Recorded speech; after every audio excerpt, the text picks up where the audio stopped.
Good afternoon and welcome. You're listening live to Heart-to-Heart, a program which aims to help you understand to become your loving self at KMET 1490 AM ABC Radio Live. I'm Dr. Mitra Rashidian. I'm a licensed marriage and family therapist and a certified sexologist in full-time private practice in Encino, California. I usually offer you this program along with my colleague, business partner, and friend, Dr. Robert Jaffe, and he still is in self-quarantine, which started actually 10 days ago. And when his plane landed in LA, he was told to go ahead with the 10 days of self-quarantine. So today is the 10th day, and he just had a test, first COVID test yesterday, and he's waiting for the result. He absolutely has no symptoms, thanks God. But the person that he decided to actually go for the full 2 weeks of self-quarantine. So having said that, that means he's not going to be here today or to the program tomorrow that we have together at 9 o'clock. He's going to be here next Tuesday after he's done with his second test, which he's going to take it.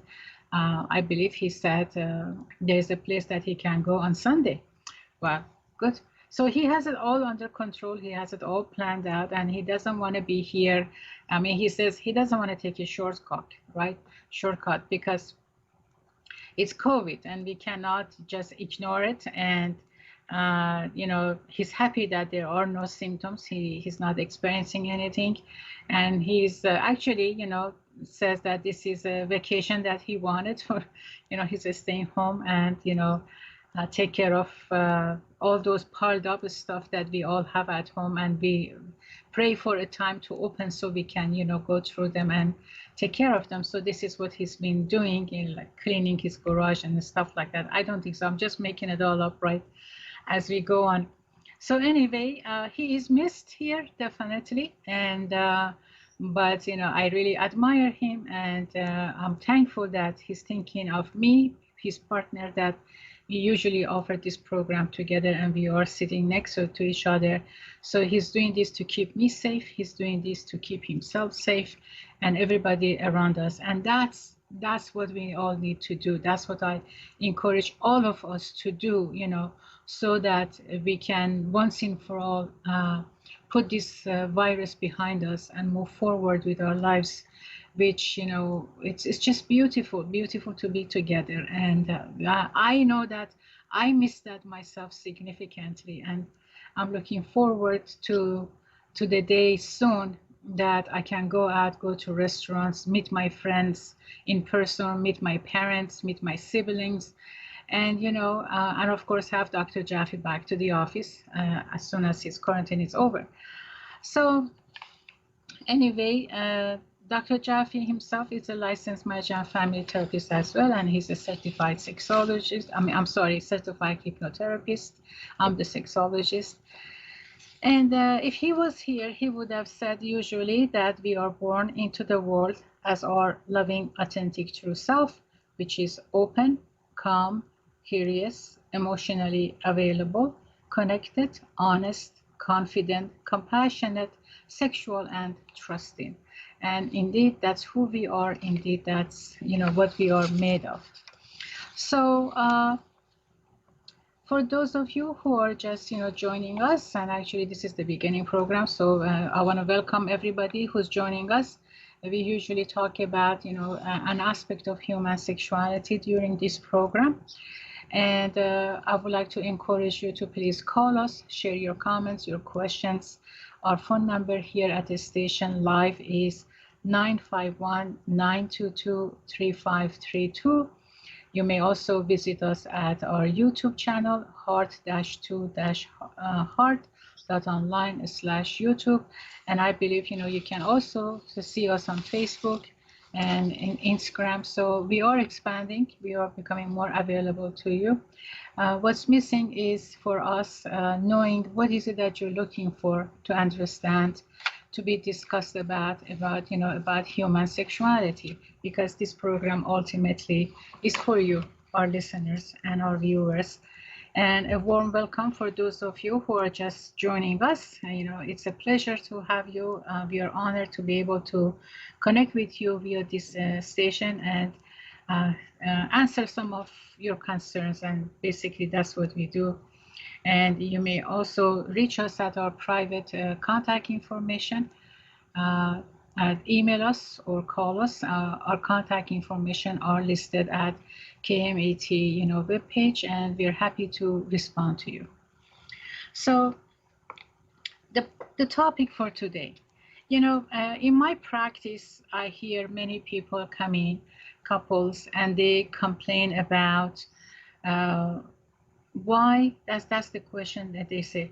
Why sex hurts so much, or why sex hurts sometimes? And they never felt hurt before having sex, but now suddenly they are experiencing different and new types of pain during sex. So, and they are wondering, what's happening, why is that, and becoming an issue. And actually I have seen that in some couples, the issue of sex hurting them has caused significant problems, arguments, and they both blame each other that they're becoming rough, or they're becoming careless, or they don't understand me. And then, or one says, we never had a problem. I don't know what happened to him or what happened to her, that now suddenly they're refusing sex, and they make it about themselves, right? So the one partner makes it about himself or herself, and vice versa. And they think that they did something wrong, that, the hurt happened, or the other one has done something that the hurt happened. And sometimes I even have heard it that couples blame each other, saying that maybe the other person who's suggesting having pain during sex, or sex hurts for them, maybe they have an affair, right? So their mind goes, in so many directions, that why suddenly sex hurts. And for some, sex hurts at the onset of having sex.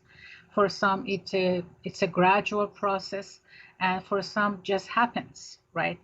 So today, I thought, based on my observation among my clients, maybe this is a good idea to talk about, what happens, why sex hurts in general, can be a hurtful experience for some people, right? The reality is that sex is supposed to feel good, right? And but when having a few wrong moves during sex, can cause pain. So let's see how this happens, right? So anything, can cause, can create a sexual hurt, right? Uh, so moving too slow sometimes is hurtful. Moving too fast, it becomes hurtful, right?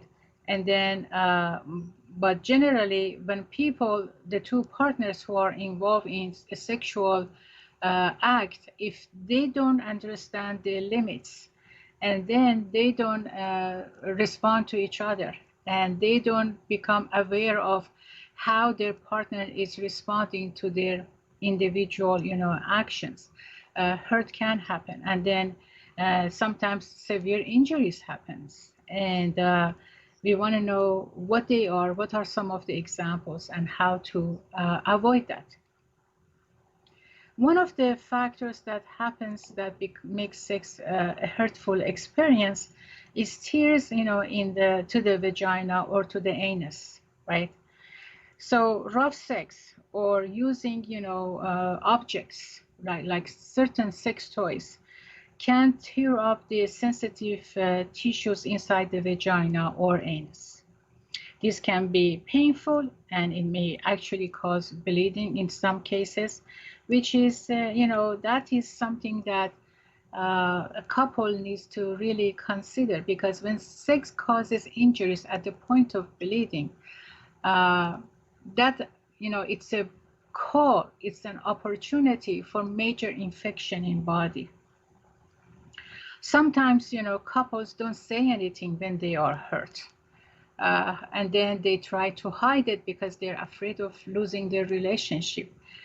They're afraid of stopping their partner and say, guess what you're doing or what you're using on me is hurtful. And I feel like, my body is becoming injured.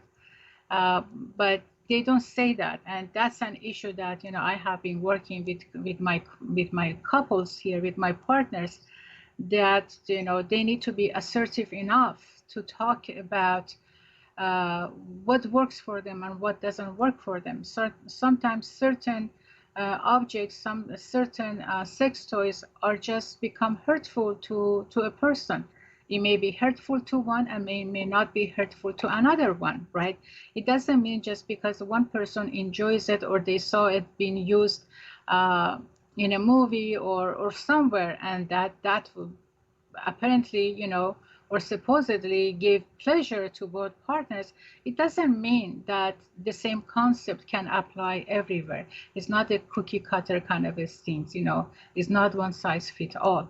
We need to really be respectful of, uh, the idea that our partners may not enjoy an object, a sex toy, as one believes that they should or they can. So when the tear happens, when the becomes, and then especially when you see blood, that's the time to call a doctor. That's the time to see a doctor, because they can prescribe not only a pain relieving creams, but if there is a need for suturing, for some sort of surgery, because we think that doesn't happen, but a small amount of tear can cause massive amount of bleeding. So and then the need for antibiotics. So this is not something to put aside, because physiological needs in our body can actually kind of cause more damage in a place that has been uh, tearful. So we want to make sure that we are able to understand that. So one of the ways is that for as long as the area is not healed, not to insert anything inside the vagina or the anus until the area is completely healed. And then after that, there is a need to use lubricant for a while until the whole area is completely healed up. And these are the, pay attention to our physiological changes, paying attention to what can cause pain and what can cause physical damage, injuries, is really significant. So I just got the notice that our commercial break is up, and I'm looking forward to continue with this topic after our commercial break in a few minutes. Thank you.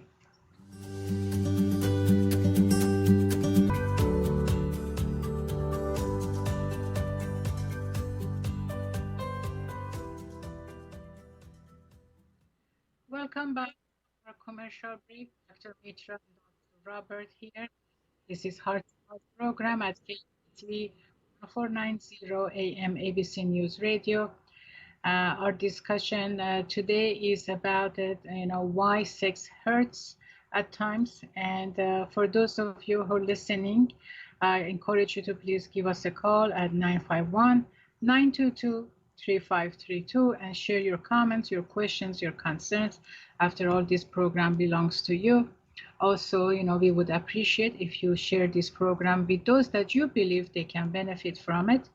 And then you may also see our archive programs at SoundCloud KMET 1490 page, and then simply go to playlist and then click on Heart-2-Heart. And we have also our YouTube, which you can also visit us there at heart-2-heart.online/YouTube. And so welcome again, and let's continue with our discussion about when sex hurts, what happens and why and what to do about it. So before the break, we talked about tears to the vagina or to anus and what to do. And then the next category is called a broken penis, right? So No, penis doesn't have any bones in it. No, and that's a mistake that some people make, that they say, how could penis have bones? Well, penis does not have any bones, right? When we say, a broken penis means you can fracture your penis if you bend it too far or hit it hard against, your partner pelvis and then when you slip out or when you're doing the thrusting. So those sharp movements, right? They can go out of control, and they can hurt. And so let's see how that happens. There's a difference, from a broken finger or toe. When we broke a finger or a toe, we usually, cause a fracture on the bone or the cartilage or something like that, right? But penis doesn't have any bone. Instead, the force ruptures one of the two cylinders inside that, the part that fills up with blood during an erection, right? So they are cylindrical kind of cartilage, shape, and then they can get damaged at the time the blood flows in. And what are the signs of a penile fracture? Is that there is a popping sound coming up, there is a swelling that happens immediately, and there is the intense pain.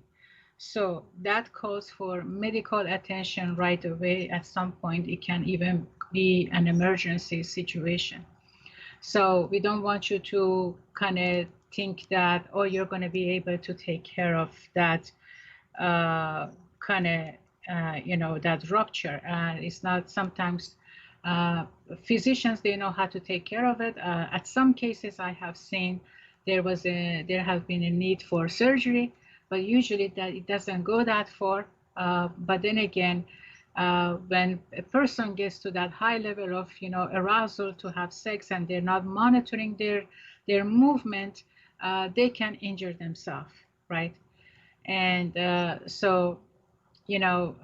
understand the desire, especially this can happen among younger people, where the blood flow into their penile area is significant. And they also people that they believe that they want to have it the hardest penis that they can get. So they may do overstimulation and therefore ask for harder moves, and therefore that causes for it calls for broken penis. So the best way is to avoid hard moves. The best is to be mindful of safety. I mean, safety really is a significant part of in anything that we do, as well as having sex. We need to consider safety of each other, safety of ourselves individually, and how we play out that relationship. It can't just go out of control, because out of control, like we talked about before commercial, it can create tears to the vagina or to the anus, or now we see that it can do actually a broken penis. So none of it is fun. Both of them are significantly painful. Both of them can cause long-term injuries, and so we don't want to anything like that happen. Next to that is, yes, during sex, people can pull muscles, right? Uh, and that's also because, certain movements, it calls for that, right? So any activity where you do the same movement over and over, again, it can cause a strain, it can strain a muscle, right? So again, we see that how a couple twist each other's body uh, back and forth. They can easily pull the muscles and kind of give injury to themselves or to each other during orgasm. When the thighs naturally kind of tense up, and then we see that some people complain that they feel sore afterwards, right? So any pain, should any pain that we experience, and then sometimes the pain doesn't show itself, on the same day or on the same evening, right? Sometimes it takes more than a day or 2 days for the person to feel the pain, right? Because muscles become so sore, but right away the person can feel the discomfort of moving, the discomfort of twisting back and forth, and then they immediately feel like they don't feel comfortable experiencing different movement during one sexual episode or a sexual episode. So therefore, I mean, the body feels it, but the person, because they are so in the stage of arousal and they're trying to reach to orgasm, they may not even, feel the strain. They may not even feel that their muscles are being pulled. But after the orgasm, and once they go in the stage of resolution, and then the quietness and the calmness, then that's when they start to experience the pain of their muscles, and then they're wondering, sometimes, how did that happen? So here's what happens. I have some couples that they come in and they say that uh, one says that, because of the sudden movements back and forth, their muscles have been strained, and then one partner says no, they just bring that in the as a topic to blame, to blame the other partner to cause it, and then they had the injury before, so they get into an argument over muscles being pulled or muscles being strained, and then they blame each other, and one usually doesn't want to believe that they have caused the injury, and they believe that the injury was already there before they started having sex. So we want to be really careful. Again, so far we have been talking how during high level of arousal, especially among the younger people, how certain injuries can happen, which is due to loss of control uh, at the highest stage of arousal, or due to just focusing on oneself and not paying attention to partners, pain and words that they say, that when they say stop, I'm hurting. uh, some couples, I've been told that one partner has a difficulty focusing on what the other partner says or what the other partner demands, and sometimes they end up just pushing each other away, and then they get into a high fight and argument as to what are you doing, why do you push me away this way, and then the other one says but you're hurting me, and they say I haven't done anything. How am I going to be hurting you? You're just, and they start name calling each other, and then it escalates, and a sexual episode that could have been done so romantically and so beautifully ends up in a huge argument and a huge fight.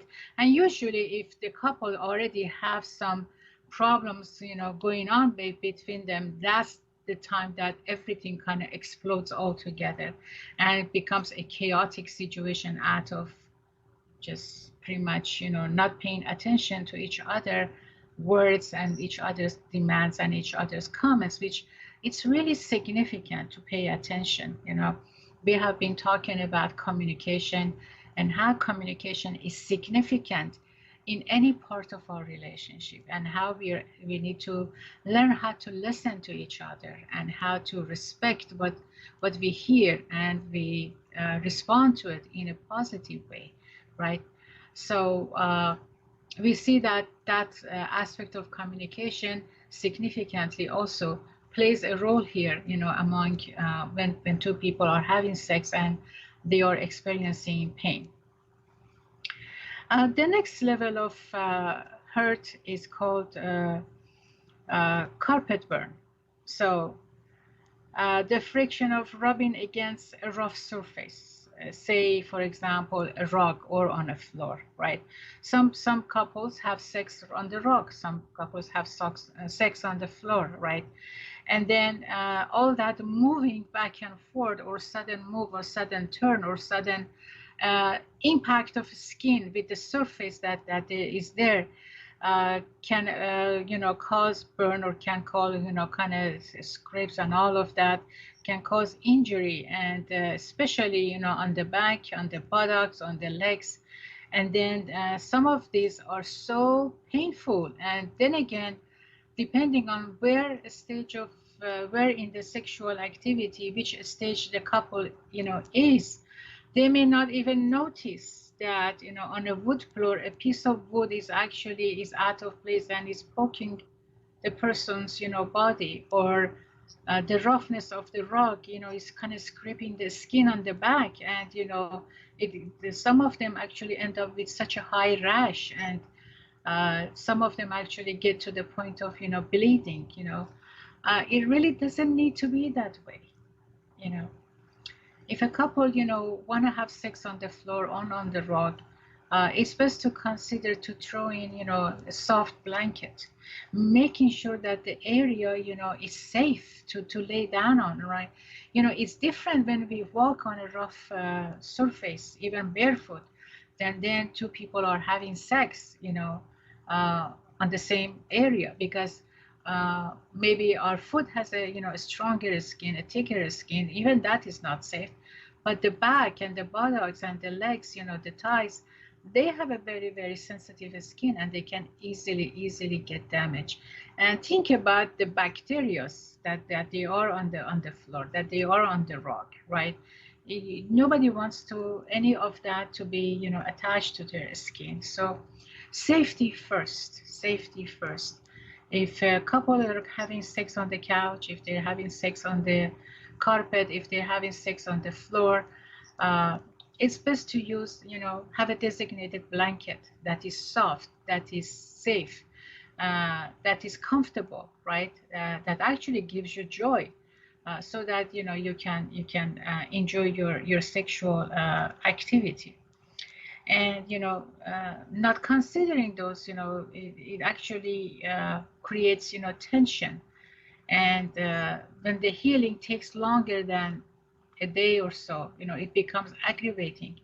It actually creates avoidance of having more sex, right, for much longer time, which people usually don't like to do that. So uh, it's better to always examine the area that people are having sex, to make sure number one is sanitized, number two is safe, nothing's broken, nothing's hard, and have this sexy blanket handy, so that two people can use it immediately once they realize they want to have sex. It doesn't take long to throw a blanket on the floor or on the sofa, right? So just be gentle to yourself to begin with, right? You don't want to lay down on something that is not soft, right?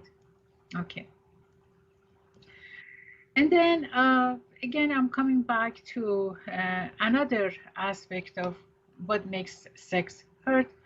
And these days we see that there is a high demand to use sex toys, right? Especially with the pandemic, many people, they're doing masturbation quite more often than we have ever seen, right? Because couples are apart, or for a variety of reasons, people use sex toys, right?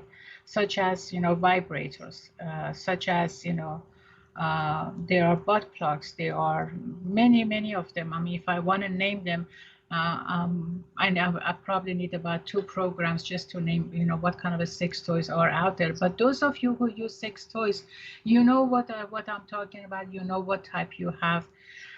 So basically, they are used to enhance pleasure, and there is nothing wrong with that. And some people use it, and some people don't like to use it. Some people, they use it moderately. Either way, whatever works for you is fine.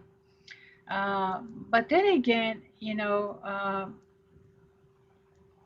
there are people that they're using other objects because for some reason either they don't want to purchase a sex toy, or they don't feel, or they feel embarrassed, or they don't have enough resources. So for a variety of reasons, people don't have the proper sex toy, And then they use, other household items, and items such as, cucumber, electric toothbrush, uh, and certain toys that, that they find, and anything that's insertable, right?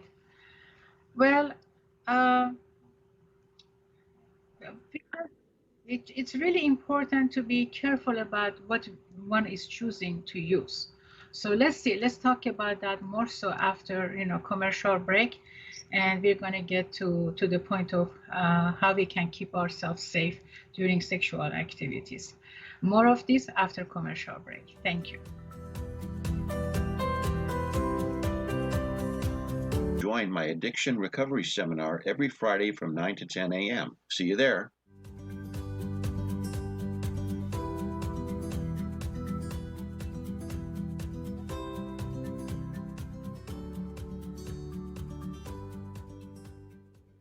Welcome back from our commercial break. Dr. Mitra and Dr. Robert are offering you our program at KMET 190 ABC News Radio. We're talking about what makes sex a sexual experience. And so please call us at 951-922-3532. And please introduce this program to those that you believe they can benefit from. And we do welcome your calls, your emails on our private line, and you may access our private contact information at KMET webpage. And so we were talking about uh, some of the, we were at the topic of using, objects for sexual satisfaction, and how basically uh, it's safer actually to use, a sex toy rather than other objects. And sometimes these objects are not sanitized, and they can cause significant amount of, infection. And then sometimes these objects, because they are not meant to be used for sexual purposes, they can break in parts, or they can, leave certain pieces of them behind, and therefore those also can create other form of infection. And then sometimes, it becomes to the point that, it becomes an emergency matter, and then people have to be hospitalized to take care of this situation. Therefore, if you are into using foreign objects, study about, what's best for you. Spend some time, look online, ask those who use it, consult your physician, even consult your gynecologist, consult your urologist. Ask them, how to use them. When you purchase them, don't you just immediately use it. First of all, be sure that they need to be sanitized, and then ask your doctor how to, sanitize the item, and what will be the proper way of using that. That's why your doctor is there. That's why sex therapists are there. That's why somebody like me is here, right? So you can't just, go ahead and use it. And then basically, you want to make sure that uh, the item that you're using is comparable with your anatomy. Not every sex toy is comparable. Just because your friend has these sex toys, and then you receive a report that how amazing their experience has been or is, it doesn't mean that your anatomy calls for the same, sex toy. So you want to be sure that maybe you need to get quite a few, and then test them and try to see which one is actually the one that's you're going to be using and enjoying the most, and have the most pleasure out of it. So, yeah, I mean, I really, I know that those who are listening, they're going to be thinking about what we are talking today, and it's really a good idea for those who are listening and have some of these experiences to come online and share their experience. How did they take care of themselves? How did you experience it? What happened? You don't need to share your name. But your experience is very much essential to be shared, because the other people who have similar experiences than you they can learn from you. So that it's a beauty, to share. And that's why we have this radio, right? To share information, to broadcast information, and it's all for well-being. And the more we know about how to take care of, each other during sexual episode, the better and happier people will become. So when using, all these items that we just talked about, or going through the processes that we talk about, it's very much easy to cause or to have or to experience, some level of allergic, reactions, right? So what are they, and what happens? So any itchy rash or burning after sex could be a form of an allergy, right? Um, I have seen some very bad allergies. I have seen, from in particular women, uh, that they actually hide their allergies because they feel so embarrassed to go to their gynecologist and tell them, guess what, that they use the sex toy and now they have allergy, and then they have all this pain and burning and, discomfort that they have. Uh, Sometimes, use of certain lubricants, condoms, and even, partners, uh, skin, and then the discharges that comes from their body can cause, allergy for the other partner. These are facts. These are, things that couples need to remember, to understand, to be aware of, to be known about, so that when they have a negative response, they are able to say, okay, so then I know what may have caused this, and I need to get medical attention right away. And infection and allergy reactions are not something that they can wait, because the more you wait, the worse it's going to get. It's not going to get better. You can't use any kind of a home remedy to take care of these kind of allergy reactions, or any kind of an infection that happens. That calls for medical attention. And if medical attention is not, you know, basically you don't have access to it right away, well, the infection is just going to spread into deeper level of, body.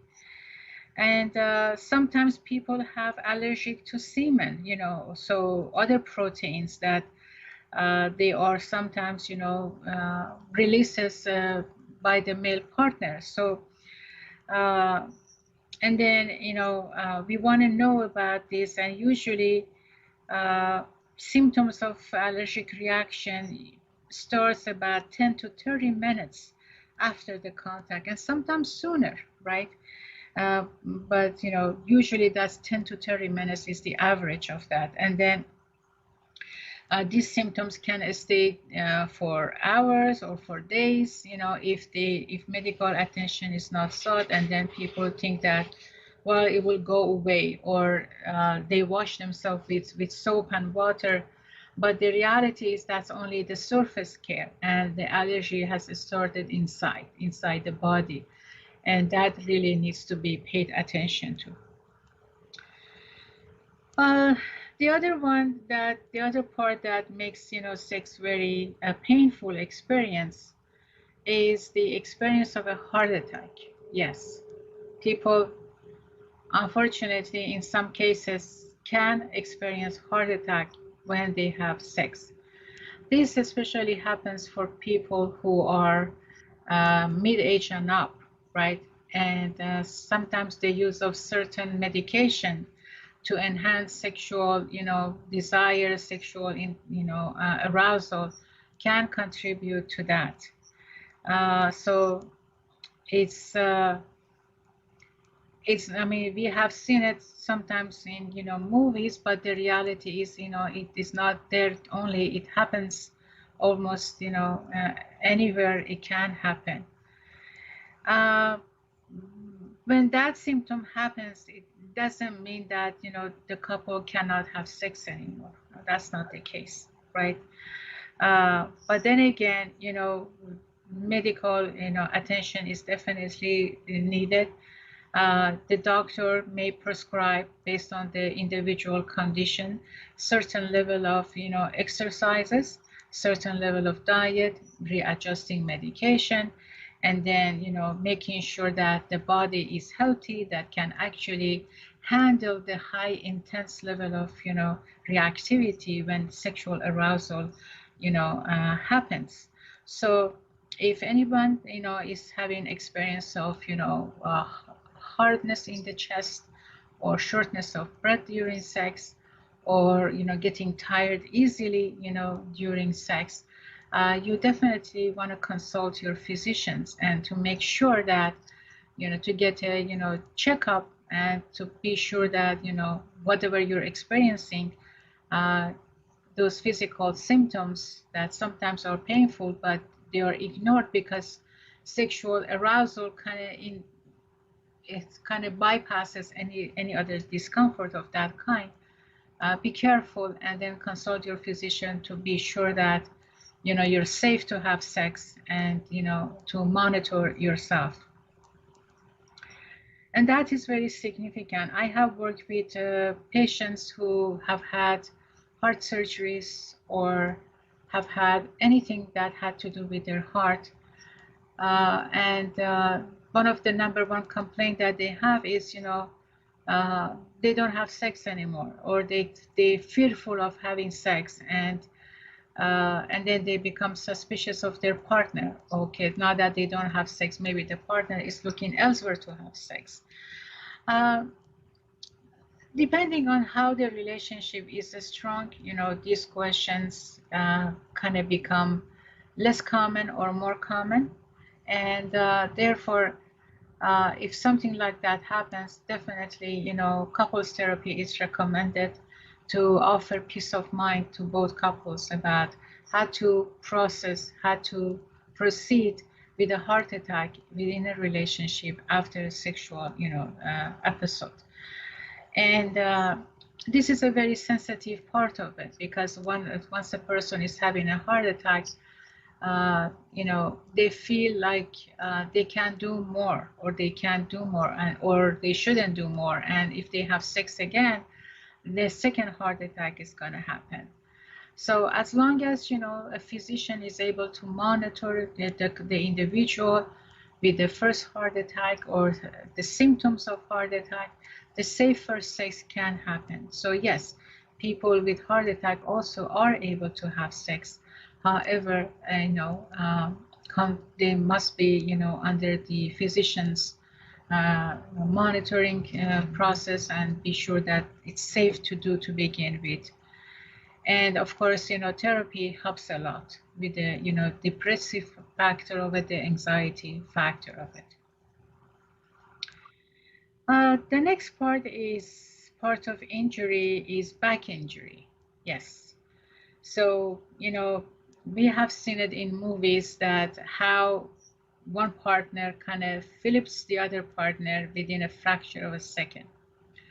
I remember I saw the movie 50 Shades of Grey. I don't know, was it, I think the second one, 50 Shades Grayer or something like that. Forgive me if I can't remember it. There was one scene that my jaw was dropping when I saw that, and I'm a sex therapist, right? Go figure, right? you know, the first thing I said when I saw that, I said, "My God, how did her back didn't break down?" So the male partner put this metal divider between the female partner's leg, and completely separated the legs from each other. And then he asked her, "Are you ready?" And then she said yes. And then the guy kind of flipped the metal part, and the female, the lady, kind of turned around all the way, kind of, I think it was a 360-degree move. And I have no idea how that happened. I think maybe that was a trick of the camera people or something. I don't know, but I know that my jaw was dropped. I said, that definitely, I don't know how does this woman, if this is a real situation, their back is not going to break. it was a significant move. And so when we see these kind of things in movie, younger generation in particular, they want to try it. They want to go for it. Sometimes middle-aged people, they want to go for it. They think, oh, I have to feel that, I have to experience that. Oh my God, that's such a, amazing move, and what kind of a sex that's going to be. So they want to try it. But the reality is what we see in movies majority of the time cannot happen in real life because they leave significant bodily injury behind. Like that movement, I know of a few people actually who tried it and they came to my practice and with really significant back injury for lasted for 6 months, for 9 months, for a year. So those are only on movies. Please, please, please, when you see something like that, don't just go on and try it. Okay, be mindful. Be mindful that our bodies are not made out of a metal. Our bodies are made out of just some bones and cartilage and some muscles and some fat. And so we want to be very careful about how we behave when we have a sexual, practice. So I just got notice that our program is about to end. I want to thank you for listening to me, and please contact us, share your questions and comments. And I'd like to invite you to please join me tomorrow for an episode of Codependency, Trauma, Relationship, and Addictions at 9 a.m. Friday. And then next week, same time, 3 p.m. for another episode of Human Sexuality. And I'm looking forward to have Dr. Jaffe back with us next week on Thursday. And until then, don't forget to be safe, to be well, and all you need is love. Have a wonderful evening. Bye-bye.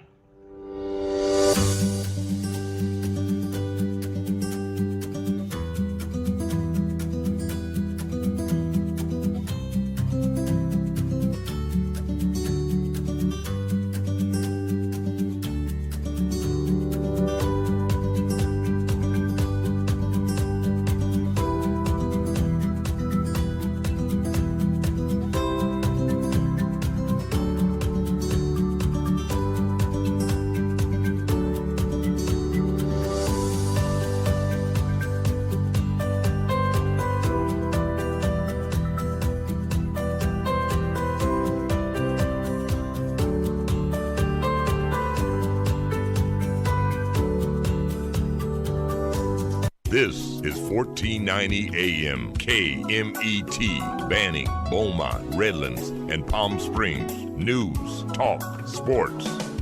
Check us out online at KMET1490am.com. From ABC News, I'm Daria.